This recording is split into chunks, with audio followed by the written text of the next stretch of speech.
గాంధీ గారికి పూలమాల సమర్పించవలసిందిగా కోరుతా ఉన్నాం. ఇప్పుడు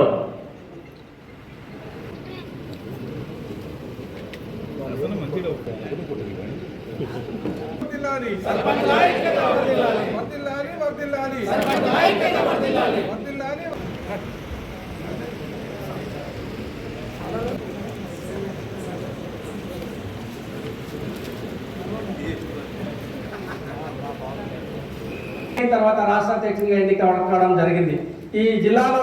దాని తర్వాత తెలంగాణ వచ్చిన తర్వాత అప్పుడు ఆ ఒకటానికి మేము సంఘం వేయలేకపోయినాం. దాని తర్వాత మళ్ళీ మరి మనం ఇప్పుడు మీరు గెలిచిన తర్వాత మళ్ళీ మేము స్టార్ట్ చేసాం. తర్వాత మీ అందరికి కూడా వైట్ పేపర్ లాగా ఉన్న సమస్యలు ఉన్నాయి కాబట్టి మీరు ఒక సంఘాన్ని నిర్మాణం చేసి మిమ్మల్ని అందరినీ కూడా ఒక వేదిక మీదకి తీసుకొచ్చి మీ ఎంట మేము ఉండి మా సంఘం ఉండి ఈ యొక్క ప్రభుత్వంతో సదస్సు పెట్టడం జరిగింది. 95లో 600 సర్పంచులకు పెత్తనం ఇస్తే మా పెత్తనం వేయబోతుందో తెలియకనా దాన్ని ఏం చేసిరంటే మీరే కొట్టసామని చెప్పి మధ్యలో ఇంకో సంతకాన్ని యాడ్ చేసి అందరూ పెద్దలను చేయాలంటే అవతల ఆపోజిట్ ఉంటే సంతకం ఆపేస్తారు. వాడు ఆపేసిన వెంబడే సర్పంచులు అందరూ చల్లగా ఆ కృషి మీద చేసి ఇంటికి పోవాల్సిన పరిస్థితి ఏర్పడుతుంది. దయచేసి మాకు ఎక్కువ ఏం తెలియదు. కాకపోతే చెక్కు పవర్ ఇచ్చి సౌంతి పోర్ అనే ఒక పోరు పెట్టి మనల్ని సమస్యల ఒలగడానికి సర్పంచులని నెట్టేసింది. మహిళల అక్కలకు అందరికీ తెలుసు సౌంతి పోర్ ఎట్లుంటారో ప్రతి పవర్తో ఈ ఉప సర్పంచుల చెక్ పవర్ అనేది జైంట్ చేసి ఈరోజు మనకు సౌంతి పోర్ పెట్టింది. అంతేకాదు మీ అందరికీ తెలుసు ఈరోజు మన గ్రామ పంచాయతీలో మల్టీపర్పస్ వర్కర్స్ కు నెలకు 9,500 ఇస్తాం. కానీ గ్రామంలో ఒక రెవెన్యూ ఆఫీసర్ వచ్చిన సర్పంచ్ ముందర ఉండాలి, ఒక ఎంపీడీ వచ్చిన సర్పంచ్ ముందర ఉండాలి, పారిశుద్ధ్యంలో ఏమైనా లోపం జరిపినా సర్పంచ్ బాధ్యత వహించాలి, డ్రైనేజీ లేకపోయినా సర్పంచ్ లోపం చేయాలి, అదే స్ట్రీట్ లైన్ లేకపోయినా సర్పంచ్ బాధ్యత. ఇటు పంచాయతీ పుట్ట పంచాయతీ భార్య పంచాయతీ ప్రతి పంచాయతీకి ప్రతి సమస్యకు సర్పంచ్ గ్రామ పెద్ద సేవకుడిగా పనిచేయాలి. కానీ గౌరవం వేతనం 6,500 ఇవ్వాలి. మనం మల్టీపర్పస్ వర్కర్లకు 9,500 ఇస్తున్నాం. కానీ మనకు గౌరవం వేతనం ప్రభుత్వం 6,500 ఇస్తుంది. ఇది ఎక్కడి న్యాయం అని చెప్పి సందర్భంగా అడుగుతా ఉన్నాం. అదే కాదు ఈరోజు ఎమ్మెల్యేలు ఒక్కసారి ఎమ్మెల్యే చేస్తే లక్షల కొద్ది జీతాలు వస్తాయి. వారు ఎమ్మెల్యే అయిపోయిన తర్వాత 50,000 పెన్షన్ వస్తుంది, అట్లే ఎంపీకి వస్తుంది, అట్లే రాజ్యసభ సభ్యునికి వస్తుంది, అట్లే ఎమ్మెల్సీకి వస్తుంది. వాళ్ళకేమో ఒక్కసారి ప్రమాణ స్వీకారం చేసి దిగిపోయి చచ్చిపోతే వాళ్ళ కుటుంబాలు చచ్చిపోయే వరకు భార్య పిల్లలకు పెన్షన్లు వస్తాయి. నేను గత 16-17 సంవత్సరాల నుంచి మా గ్రామానికి సర్పంచ్గా లేకుండా ఏ సమస్య వచ్చినా హాస్పిటల్ కావచ్చు ఏది కావచ్చు ఊరికి సేవ చేయాలనే భావనతో నేను సర్పంచ్గా నిలబడడం జరిగింది.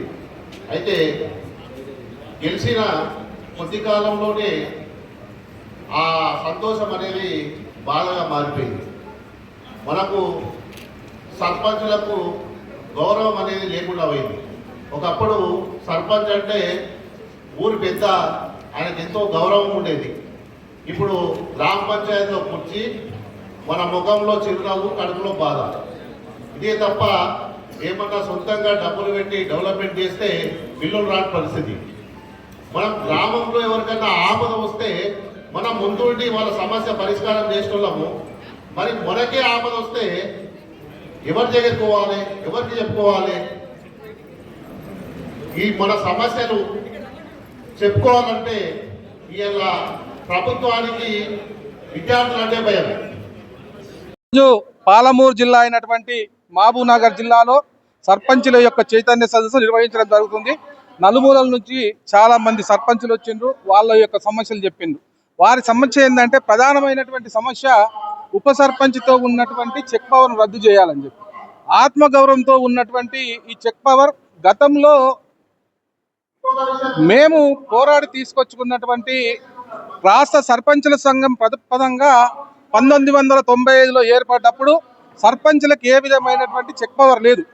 మేము సాధించుకున్నటువంటి చెక్ పవర్ను గత ప్రభుత్వం ఉప సర్పంచ్కి సగ భాగం చేసి ఈరోజు జైన్ చెక్ పవర్ అని చెప్పి నానా ఇబ్బందులు గురి చేస్తున్నటువంటి సందర్భం.